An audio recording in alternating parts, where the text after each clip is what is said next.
Telangana Gaddar film awards వేడుక మరి కాసేపట్లో ప్రారంభం కానుంది. హైదరాబాద్ హైటెక్స్ వేదిక అవార్డుల ప్రధానోత్సవం జరగబోతుంది.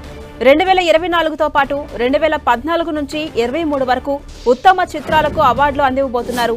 గత కొన్నేళ్లుగా ప్రభుత్వం నుంచి తెలుగు సినిమా అవార్డుల కార్యక్రమం జరగకపోవడంతో ఈ కార్యక్రమాన్ని కన్నుల పండుగగా నిర్వహిస్తున్నారు. ఈ కార్యక్రమంలో సీఎం రేవంత్ రెడ్డి, ఉప ముఖ్యమంత్రి భట్టి విక్రమార్క, మంత్రులు పాల్గొంటారు. మరోవైపు తెలుగు సినిమా పరిశ్రమలోని ప్రముఖులు ఈ వేడుకకు తరలివస్తున్నారు. 2024తో పాటు 2014 నుంచి 23 వరకు ఉత్తమ చిత్రాలకు అవార్డులను అందివ్వబోతుండగా 2024లో ఉత్తమ చిత్రంగా ప్రభాస్ నటించిన కల్కి ఎంపికవగా, ఉత్తమ నటునిగా పుష్ప 2కు అల్లు అర్జున్ అవార్డు అందుకోబోతున్నారు. ఇక రెండో ఉత్తమ చిత్రంగా పొట్టేల్, మూడో ఉత్తమ చిత్రంగా లక్కీ భాస్కర్ ఎంపికయ్యాయి. ఉత్తమ దర్శకునిగా కల్కి మూవీకి నాగ్ అశ్విన్ గద్దర్ పురస్కారం అందుకోబోతున్నారు. గద్దర్ ఫిలిం అవార్డుల కార్యక్రమం సినీ పరిశ్రమకు ఒక సువర్ణాధ్యాయంగా నిలవబోతుంది.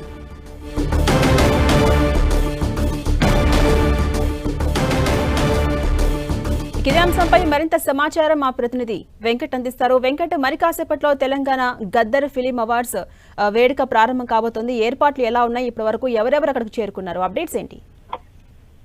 తెలంగాణ ప్రభుత్వం చాలా ప్రతిష్టాత్మకంగా తీసినటువంటి తెలంగాణ ఫిలిం గద్దర్ అవార్డ్స్ కి సంబంధించి కమిటీ ఏదైతే ఉందో అది చాలా పకడ్బందీగా చేస్తున్నది. ఇక్కడ ఎటువంటి ఇబ్బందులు రాకుండా సెలబ్రిటీస్ అందరికి కూడా మొత్తం కూడా అన్ని తగిన సదుపాయాలు కూడా కల్పించడం జరిగింది. ప్రస్తుతం ఎవరైతే ఇన్విటేషన్స్ తీసుకున్నారో వారందరూ కూడా సినీ సెలబ్రిటీస్ మొత్తం కూడా ఇప్పుడిప్పుడే వస్తున్న పరిస్థితి అయితే ఉంది. ఈవెంట్ 7 గంటలకు ఆ ప్రాంతంలో స్టార్ట్ అయ్యే అవకాశం అయితే ఉన్నట్టుగా తెలుస్తుంది. ఎందుకంటే తెలంగాణ సీఎం రేవంత్ రెడ్డి వచ్చిన తర్వాత ఈవెంట్ కూడా స్టార్ట్ అయ్యే అవకాశాలు ఉండటంతో ఈలోపు సెలబ్రిటీస్ అందరూ కూడా ఇప్పుడైతే వస్తున్న పరిస్థితి అయితే ఉంది. ఇప్పుడు మనం చూడొచ్చు, Telangana film development corporation chairman అయినటువంటి దిల్ రాజు, దాంతో పాటు జ్యూరీ కమిటీలో ఉన్నటువంటి వారు కూడా సాసారు శాముతాని, ఇటు మురళీమోహన్, ఇలా ఎవరైతే ఉన్నారో కమిటీ జ్యూరీ మెంబర్స్ తో పాటు ఆహ్వానం అందుకున్నటువంటి సెలబ్రిటీస్ అందరూ కూడా వస్తున్నటువంటి పరిస్థితి అయితే ఉంది. వారందరూ కూడా వారికి కేటాయించినటువంటి సీట్లలో కూడా వాళ్ళు పరిస్థితి అయితే ఉంది. అయితే లోపల మాత్రం ఈవెంట్ కూడా చాలా ఆహ్లాదకరంగా జరిగే అవకాశం ఉన్నట్టుగా తెలుస్తుంది. ఈ యొక్క కార్యక్రమానికి వ్యాఖ్యాతగా అంటే మాత్రం సుమా కనకాలతో పాటు ఇటు శ్రీముఖి వీళ్ళిద్దరూ కూడా ఈ మొత్తం కూడా కార్యక్రమాన్ని హోస్ట్ చేయబోతున్నట్టుగా తెలుస్తుంది. అయితే ఈ కార్యక్రమంలో చాలా వరకు కూడా కొన్ని సాంస్కృతిక కార్యక్రమాలు కూడా, అంటే తెలంగాణ సంస్కృతిని ప్రతిబింబించే విధంగా కూడా కార్యక్రమాలు కూడా చేయబోతున్నట్టుగా తెలుస్తుంది. ఇప్పటికే చాలా మంది సినీ సెలబ్రిటీస్ అయితే వారందరూ కూడా రావటం, రెడ్ కార్పెట్ దగ్గర వాళ్ళు కూడా మీడియాకి సరే వాళ్ళ అలా ప్రజెంట్ అయ్యి కూడా వెళ్తున్నటువంటి పరిస్థితి అయితే ఉంది.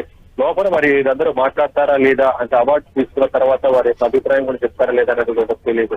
ప్రస్తుతం అయితే సినీ సెలబ్రిటీస్ అయితే ఇప్పటికే రావడం జరిగింది. ఇప్పటికే ఆహ్వానం అందిన వాటిలో మాత్రం చాలా మంది కూడా సెలబ్రిటీస్ అంటే ముఖ్యంగా మనం పెద్ద స్టార్స్ కూడా చూసుకోవచ్చు.